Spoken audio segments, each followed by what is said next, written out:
बिस्मिल्लाहिर्रहमानिर्रहीम। अस्सलामुअलैकुम। Welcome to my channel Farida food secrets. आज मैं अपने चैनल पे लेकर आई हूँ बहुत ही मज़ेदार सी रेसिपी। आज हम बनाने जा रहे हैं भिंडी गोश्त, जो कि बनने वाला है बहुत ही लजीज, बहुत ही ज़बरदस्त, जायके में भी ज़बरदस्त और देखने में भी ज़बरदस्त। तो चलते हैं इसको बनाने के लिए। सबसे पहले यहाँ पर मैंने ले लिया है बीफ, हाफ़ kg बीफ है मेरे पास। 1 पाव मैंने तकरीबन भिंडी ली है। और यहाँ पर मेरे पास प्याज है 3 अदद, 2 अदद टमाटर हैं कटे हुए, 3 से 4 चमचे मेरे पास दही है। और यहाँ पर ऑयल लिया है मैंने 4 से 5 चमचे। हरी मिर्चें ले ली हैं 4 से 5 अदद। इसके साथ ही मेरे पास अदरक लहसुन का पेस्ट है 1 चमचा, 1 टेबल स्पून भर के हमने अदरक लहसुन का पेस्ट लेना है। यहाँ पे कुछ स्पाइसेस हैं जिसमें मैंने ज़ीरा शामिल किया है। हाफ़ टेबल स्पून ज़ीरा लेंगे हम। गरम मसाला लेंगे हम 1 टेबल स्पून के करीब। 1 टेबल स्पून हल्दी लेंगे, 1 टेबल स्पून पिसा हुआ धनिया और 1 टेबल स्पून भर के हम ले लेंगे रेड चिली पाउडर। ये तमाम स्पाइसेस हम इसमें 1 by 1 step by step use करेंगे, तो आपने वीडियो को पूरा देखना है, स्किप नहीं करना। सबसे पहले हमने अपने पैन में डाल दिया है ऑयल, जो कि मैंने लिया है 4 to 5 टीस्पून। और ऑयल और तमाम इंग्रेडिएंट्स अब अपने हिसाब से कम और ज़्यादा कर सकते हैं। यहाँ पर हमने ले ली है अनियन, जो कि मेरे पास थी 4 अदद। मैंने दरमियाने साइज़ के अनियन को बारीक बारीक काट लिया था। अब यहाँ पर हमने इसको गोल्डन ब्राउन होने तक फ्राई करना है। अगर आपके पास फ्राई अनियन पहले से मौजूद है तो आप डायरेक्ट फ्राई अनियन भी यूज़ कर सकते हैं। आपने अनियन को करना है अच्छे से फ्राई कर लेते हैं हम इसको, ताकि हमारी अनियन गोल्डन ब्राउन कलर की हो जाए और ये अच्छे से फ्राई हो जाए। तो आप देख सकते हैं कि अनियन का जो कलर है वो चेंज होने लगा है। इस स्टेज पे मैंने डाल दिया है अदरक लहसुन का पेस्ट। अदरक लहसुन का पेस्ट डालने के बाद हमने इसको अच्छे से और चला लेना है। इससे क्या होगा कि जो अदरक लहसुन है उसका जो हीक है वो भी निकल जाएगी और प्याज का कलर और भी अच्छा आ जाएगा। अब जब हमने यहाँ पर इसको 1-2 मिनट के लिए चला लिया है अदरक लहसुन और प्याज को, तो साथ ही हमने इसमें शामिल कर दिया है बीफ। इस हाफ़ kg बीफ को मैंने प्याज और अदरक लहसुन में इस तरह शामिल कर दिया है और अब इसको अच्छे से हम इस तरह से मिक्स करके तकरीबन 2 मिनट के लिए भून लेंगे। इससे क्या होगा कि हमारा जो गोश्त का कच्चापना है वो भी ख़त्म हो जाएगा और अदरक लहसुन और प्याज की खुशबू इसके अंदर बच जाएगी और इससे इसका जायका और भी अच्छा आएगा। तो आपने इस रेसिपी को एज इट इज़ फॉलो करना है। अगर आप भी बहुत अच्छा भिंडी गोश्त बनाना चाहते हैं तो आज ही इस रेसिपी को फॉलो कर लीजिए। अच्छा जी, यहाँ पर मैंने ले लिए हैं 4 अदद हरी मिर्चें, बारीक हरी मिर्चें हैं, ये भी हमने इसमें शामिल कर दिए हैं। इससे भी इसका टेस्ट बहुत अच्छा आएगा। इस स्टेज पे अब मैंने ज़ीरा भी शामिल कर दिया है, ताकि ज़ीरा भी थोड़ा सा भुन जाए हमारा, क्योंकि अभी हमने इसमें पानी शामिल नहीं किया है, लिहाजा हमने ज़ीरा भी इसमें ही शामिल करना है और हरी मिर्चें भी शामिल कर दी हैं। अब यहाँ पर हमने शामिल कर दिया दही, जो कि मेरे पास था 3 से 4 चमचे। 3 से 4 चमचे दही डालने से क्या होगा कि इसकी ग्रेवी बहुत अच्छी बनेगी और टेस्ट और भी ज़्यादा बेहतरीन आएगा इसका। आपने टमाटर और दही दोनों का इस्तेमाल करना है, लेकिन अगर आप दही का इस्तेमाल नहीं करना चाहते तो आप स्किप भी कर सकते हैं। अदरवाइज़ आप इसमें सिर्फ टमाटर से भी बना सकते हैं इसको। यहाँ पर फिर मैंने टमाटर ऐड कर दिए हैं, जो कि मेरे पास 2 अदद टमाटर थे बड़े साइज़ के, वो मैंने काट के बारीक बारीक और इसमें डाल दिए हैं।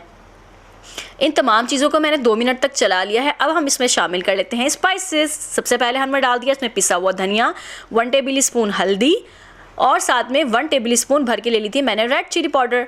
और साथ में ही शामिल कर देना है 1 टेबल स्पून सॉल्ट शामिल कर देना है। नमक के जो जायका है, हस्ब जायका, आप उसको कम और ज़्यादा कर सकते हैं बाद में टेस्ट करके। अच्छा जी, तमाम चीज़ों को मिला लेंगे। ये हाफ़ kg बीफ के लिए है, तो इसी हिसाब से मैंने तमाम इंग्रेडिएंट्स ऐड किए हैं। यहाँ पर 1 गिलास पानी मैंने इसमें शामिल कर दिया है भर के, ताकि जो पानी है वो इतनी मिकदार में हो कि हमारा जो गोश्त है वो अच्छे से गल जाए। तो तकरीबन गोश्त को गलने में 35 to 40 मिनट्स रिक्वायर्ड होंगे। जब तक ये गोश्त गल जाएगा, 40 से 35 मिनट में हमारा जो बीफ का गोश्त है वो अच्छे से गल जाता है। तो इसको हम ढक देते हैं और इसको गलने का कर लेते हैं वेट। तो यहाँ पर मुझे तकरीबन 35 मिनट हो चुके हैं और बीफ जो है वो मैंने चेक किया है तो ऑलमोस्ट हमारा गल चुका है। तो यहाँ पर आप देख सकते हैं कि इसका ऑयल भी अच्छे से ऊपर आ चुका है। इसका मतलब ये है कि अब जो मसाला है वो ऑलमोस्ट डन होने वाला है। आपने भी इसको इस तरह से अच्छी तरीके से चला लेना है। और आप देख सकते हैं कि अभी इसमें जो चीज़ें थोड़ी सी टमाटर नज़र आ रहे हैं और ये चीज़ें हैं, तो इसको हमने क्या करना है, एक स्पून लेंगे हम जिससे हम सालन चलाते हैं, उस स्पून से हम इसकी हेल्प से अभी मैं आपको दिखाऊंगी कि हमने इसको किस तरीके से करके जो है वो थोड़ा सा मसाला अपना ग्रेवी को किस तरह से अपने सेट करना है। इस तरीके से देखें, जब भी आप मसाला भूनें और आपको लगे कि मसाला खड़ा खड़ा है, तो आपने इस तरह से गोल वाला जो हमारा स्पून होता है इसकी हेल्प से अगर आप इसमें थोड़ा थोड़ा प्रेस कर लेते हैं तो इससे ग्रेवी में थोड़ा लेस ही हो जाती है और बहुत ही अच्छी सी गाढ़ी गाढ़ी हमारी ग्रेवी बनती है, बहुत अच्छा जायका आता है और कोई भी चीज़ सालन में जो है ऊपर तैरती हुई नज़र नहीं आती। तो इस तरह से अगर आप कर लें तो इससे बहुत अच्छा हो जाता है, क्योंकि सम टाइम टमाटर बहुत सख्त होते हैं, थोड़े कच्चे होते हैं, तो इससे जो है वो टमाटर खड़े खड़े रह जाते हैं। तो अगर वो नहीं सही से गल पाएँ तो आप देख सकते हैं कि मैंने 1-2 दफ़ा किया और ये तमाम जो है मसाला एक जैसा हो चुका है। और साथ ही अब यहाँ पर मैंने भिंडी शामिल कर दी है, तकरीबन ये 1 पाव और 1 पाव से थोड़ी सी ज़्यादा भिंडी होगी। और यहाँ पर तमाम भिंडी के साथ ही हमने गोश्त के साथ ही, अभी हमने इसमें पानी शामिल नहीं करना है, पहले हमने जस्ट भिंडी के साथ 2 मिनट तक इसको अच्छे से भूनना है। इससे भिंडी में तमाम मसालों का जो जायका है वो बहुत अच्छा सा आ जाएगा। और अगर हम पानी शामिल करके इसको बार बार चलाएंगे तो भिंडी से लेस निकल जाएगा और वो बिल्कुल भी अच्छी नहीं लगेगी। तो यहाँ पर अब हमने स्टेज पे 2 मिनट बाद जब हमने इसको अच्छे से भून लिया था, अब हम इसमें पानी शामिल करते हैं, थोड़ा थोड़ा करके तकरीबन 1 गिलास पानी हमने अगेन शामिल करना है, जिससे बनेगी हमारी ग्रेवी, जिससे बनेगा हमारा थोड़ा सा हल्का सा शोरबा। हमने इसको गाढ़ा गाढ़ा ही रखना है। और यहाँ पर हम पानी शामिल इसलिए भी करेंगे ताकि हमारी जो भिंडी है वो भी अच्छे से गल जाएगी। तकरीबन आपने पानी शामिल करके अच्छे से चलाने के बाद 10 मिनट हमें, या 8 से 7 मिनट भी लग सकते हैं कि भिंडी हमारी गल जाए, लेकिन ऑलमोस्ट 10 मिनट्स बाद आपकी भिंडी मुकम्मल तौर पे गल जाएगी और हमारा सालन हो जाएगा रेडी। तो हमें इसको कर देना है कैप और अब हमने इंतज़ार करना है 10 मिनट का। 10 मिनट जब हो जाएंगे फिर हमने इसको चेक करना है और फिर हम देखेंगे। और अभी आप देख सकते हैं कि रोगन भी ऊपर आ चुका है और हमारा जो सालन है वो ऑलमोस्ट डन हो चुका है। हमने तमाम स्पाइसेस इसमें ऐड कर दिए हैं,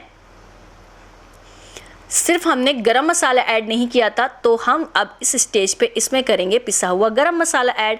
ऊपर से गरम मसाला पिसा हुआ स्प्रेड कर देंगे और साथ ही डाल देंगे हरा धनिया, जो कि मैंने आधी गड्डी ले लिया था और बारीक बारीक काट के ऊपर से इसको भी स्प्रेड कर दिया है। तो ये हो गई है हमारी भिंडी गोश्त की डिश ऑलमोस्ट डन। और ये आप देख सकते हैं मेरी डिश का फाइनल लुक, जो कि बहुत ही मज़ेदार नज़र आ रहा है और खाने में इससे कई ज़्यादा मज़ेदार है। तो आपने एक दफ़ा मेरे कहने पे इसको ज़रूर ट्राई करना है। भिंडी गोश्त को आप इस तरह मसाला भून के भी बना सकते हैं और आपको मैं एक तरीका और बताऊंगी जहां पर आप तमाम मसालों को एक साथ डाल के भी चढ़ा सकते हैं। इंशाल्लाह नेक्स्ट रेसिपी में बहुत जल्द मैं आपको सिखाऊंगी कि हम दूसरे तरीके से भिंडी गोश्त कैसे बना सकते हैं। ये दोनों ही तरीके बहुत आला हैं और बहुत मज़ेदार इससे भिंडी गोश्त बनता है। तो एक दफ़ा मेरे कहने से ज़रूर इस रेसिपी को ट्राई कीजिएगा। अगर आपको मेरी रेसिपी अच्छी लगी हो तो मेरे चैनल को सब्सक्राइब करना मत भूलिएगा। मुझे सब्सक्राइब करके मुझे मोटिवेट करें, मुझे सपोर्ट करें, मुझे आपके सपोर्ट की बहुत ज़रूरत है। और मेरी वीडियो को लाइक कीजिए, मेरी वीडियो को शेयर कीजिए और इसी तरह से मेरे चैनल पे बने रहें। इंशाल्लाह नेक्स्ट वीडियो में मिलेंगे नेक्स्ट रेसिपी के साथ। जब तक अपना बहुत ख्याल रखिएगा, अपने आसपास वालों को बहुत ख्याल रखिएगा, बिलखुसूस अपने पेरेंट्स का बहुत ख्याल रखिएगा। अल्लाह निगहबान, अल्लाह हाफिज़।